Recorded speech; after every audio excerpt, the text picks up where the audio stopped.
Hello नाज़रीन, आप देख रहे हैं ड्रामा सीरियल दाव। अगर आपको हमारी ये वीडियो अच्छी लगे इसको लाइक करें और हमारे चैनल पाकिस्तान ड्रामा को सब्सक्राइब करें।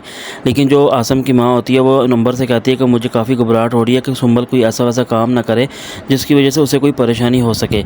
लेकिन अंबर अपनी माँ से कहती है कि आपको पता है कि भाई का भी दिल टूटा और भाभी का, वो भी सिर्फ़ और सिर्फ आपकी वजह से। अगर आप ऐसा कोई कदम ना उठाती तो हो सकता है आज हमारे घर में ऐसी कोई परेशानी ना होती।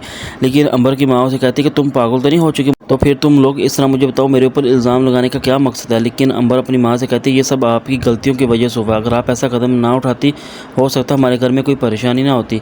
लेकिन जो आसम की माँ होती है जब वो सुंबल को अलियान के साथ देखती है और उसे कहती है कि तुम यहाँ पे क्या करने आई हो, वो भी अपना घर छोड़ के, मुझे पता है ये तुम्हें बिल्कुल भी वैसी शख्स जो है तुम्हें मार देगा। लेकिन सुंबल अपनी माँ से कहती है कि आपका यहाँ पे आने का क्या मकसद है, मुझे ये बताएं। बल्कि सबसे पहले तो ये बात है जो कदम आपने उठाया उसको आपको पता है कि वो कितना ख़तरनाक है। लेकिन सुंबल अपनी माँ से कहती है कि मुझे बिल्कुल भी आपसे ये उम्मीद नहीं थी कि एक माँ होते हुए आप किसी के घर को इस तरह बर्बाद करेंगी। लेकिन सुंबल की माँ से कहती है कि मुझे लगता है तुम इसी के इशारे पर चल रही हो, मुझे पता है कि ये सिर्फ और सिर्फ तुम्हें मार देगा। लेकिन सुंबल से आगे से कहती है ठीक है, अगर ये मारना चाहते हैं तो मुझे मार दे, मुझे इससे कोई एतराज़ नहीं। लेकिन जो आसिम होता है वो नेहा को अलियान के बारे में सब कुछ बताता है और इसे कहता है कि वो मेरा एक अच्छा दोस्त भी और एक अच्छा लड़का भी था। लेकिन वो अपने गुस्से पर कभी काबू नहीं पा सकता। लेकिन नेहा जब उसे पूछती है तो वो कहता है कि बचपन में जब हम इकट्ठे खेला करते थे तो बाज़ औक़ात उसे काफ़ी गुस्सा आता था, लेकिन वो अपने गुस्से पर कभी काबू नहीं पा सकता था। लेकिन इसी गुस्से में आकर वो कभी चीज़ों को तोड़ता था। लेकिन इसी वजह से अम्मी ने मुझे जाने से रोका ताकि वो गुस्से में आकर किसी और चीज़ को नुकसान ना पहुंचा सके। लेकिन अलियान जब आसम की माँ से पूछता है कि आप निशा को बिल्कुल भी नहीं जानती, लेकिन आसम की माँ आगे से कहती मैं किसी निशा लड़की को नहीं जानती हूँ, ना मुझे पता है वो कौन है और कौन नहीं। लेकिन आसम जो होता है वो ये बातें सुनकर काफ़ी हैरान हो जाता है।